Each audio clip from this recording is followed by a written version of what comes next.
pagi Bapak Ibu Saudara yang terkasih dalam Tuhan Yesus Kristus. Pagi hari ini kita bersyukur kita bertemu dalam acara sarapan makanan rohani yang menyehatkan bagi jiwa kita. Pagi hari ini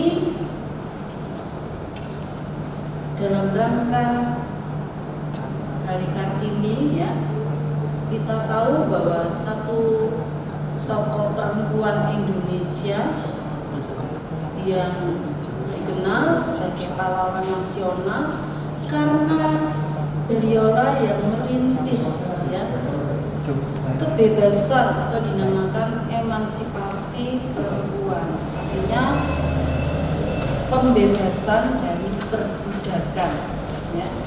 Kalau kita lihat dalam sejarah ya, Ibu Kartini ini mengungkapkan pemikirannya, keinginannya dalam surat-surat yang dikirimkan kepada teman-temannya, khususnya yang ada di negeri Belanda. Ya. Lalu kemudian surat-surat yang dikirimkan itu kemudian hari dikumpulkanlah oleh Abu Danon dan dijadikan sebuah buku yang diberi nama Dari Kegelapan Menuju Cahaya, yang kemudian oleh Bapak Armin Pane dari Indonesia diterjemahkan dengan judul Habis Gelap Terbitlah Terang. Kita mengetahui sosok Kartini ini seorang gadis Jawa atau pribumi yang waktu itu sedang dipingit ya, dikekang oleh satu sistem dan adat istiadat ya, di mana Kartini ini memasuki masa untuk disiapkan menikah, padahal umurnya waktu itu masih belasan, dan terpaksa beliau tidak dapat melanjutkan pendidikannya karena mempersiapkan diri untuk menikah. Tetapi di kemudian hari ya, oleh surat-suratnya itu banyak menginspirasi perempuan-perempuan di Indonesia. Dan kemudian beliau disebut sebagai perintis jalan menuju kebebasan dan kemerdekaan perempuan. Lalu apa yang kita dapat ambil dari sosok Kartini dalam kehidupan kerohanian kita anak-anak Tuhan saat ini? Kita mengetahui ya bahwa hampir 400 tahun ya, kalau saya baca, terjadi satu masa kegelapan rohani dari nabi terakhir yaitu Maleakhi sampai memasuki ke perjanjian baru ya. Hampir 400 tahun dikatakan itulah masa kegelapan di mana tidak ada nabi-nabi, tidak ada pewahyuan, tidak ada firman Tuhan yang disampaikan ya. Tetapi sampai di situ Tuhan yang sangat mengasihi manusia itu tetap mengingat janjinya ya. Ada orang-orang saleh, ada orang-orang percaya yang tetap menantikan kedatangan Mesias yang dijanjikan dalam perjanjian lama. Oleh kedatangan Mesias ini dimaksudkan untuk menghapus penderitaan, kemiskinan, satu kungkungan, tirani ya. Itu tertulis di dalam Yesaya. Karena percaya, kadang ada orang-orang percaya seperti Habel ya, dia tetap mempersembahkan korban yang terbaik. Henokh bagaimana bergaul dengan Tuhan, demikian pula Nuh taat atas perintah Allah. Abraham bahkan sampai bangsa Israel, bagaimana bangsa Israel satu bangsa yang sering mungkin perbuatannya tidak memperkenan Tuhan ya, perbuatannya sering mengecewakan Tuhan karena penyembahan kepada berhala. Tetapi karena kasih-Nya Tuhan tetap mengingat janjinya. Lalu kita lihat dalam perjanjian baru datanglah Yesus sebagai juru selamat bagi seluruh dunia, didahului dengan kedatangan Yohanes Pembaptis. Ya, dari sini kita belajar bahwa kecenderungan kita manusia, ya, ini hidup dalam kegelapan. Kita mau lihat di dalam Roma 1 ayat 21. Roma pasal 1 ayat 21 demikian.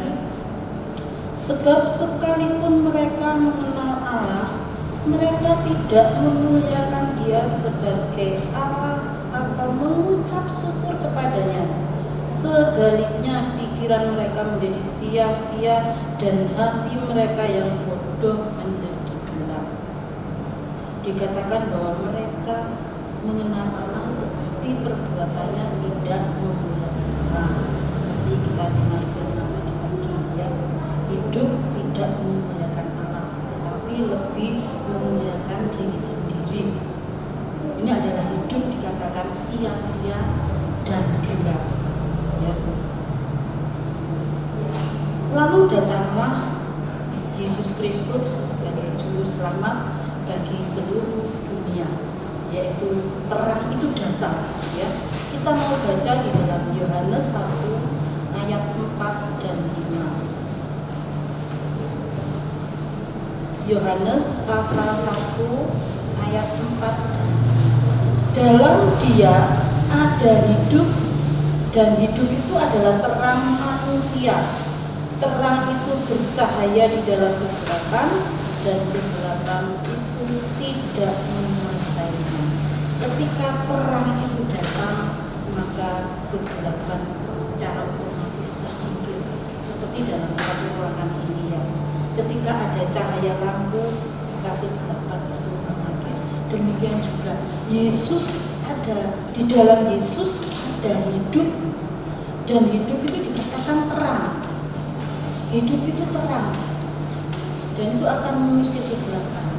Kalau kita dikatakan sebagai manusia yang hidup, kerohanian kita hidup, maka kita tampil sebagai anak-anak terang yang dapat memancarkan juga cahaya terang itu kepada orang lain, sehingga kita dapat menjadi kesaksian bagi orang lain. Ya, kalau Kartini mungkin adalah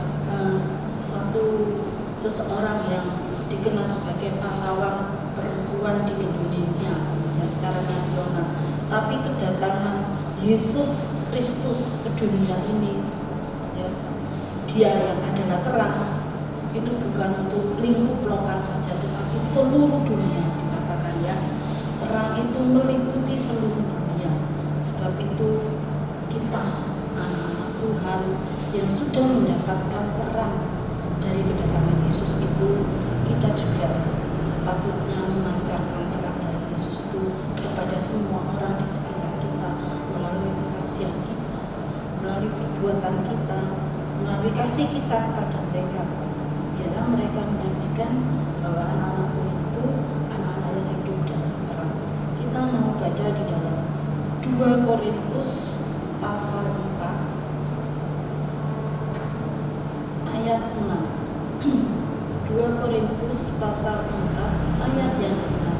Sebab Allah yang telah berfirman, dari dalam gelap akan terbit terang. Ia juga yang membuat terangnya bercahaya di dalam hati kita, supaya kita beroleh terang dari pengetahuan tentang kemuliaan Allah yang nampak pada wajah Kristus. Dikatakan dari dalam gelap akan terbit terang. Terang itu siapa? Dikatakan tadi Yesus adalah terang. Ia juga yang membuat terangnya bercahaya. Jadi terang itu bercahaya di dalam setiap hati kita, orang-orang yang percaya dan menerimanya sebagai juru selamat, khususnya juru selamat pribadi di dalam setiap kehidupan kita. Supaya apa? Supaya langkah kita beroleh terang, untuk kita mengetahui kemuliaan Allah, ya. Biarlah terang dari Yesus Kristus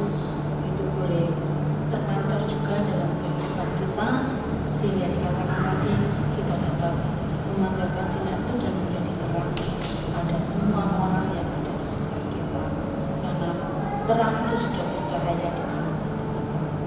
Puji Tuhan, ya, biarlah melalui Hari Kartini ini, ya, kalau dunia bisa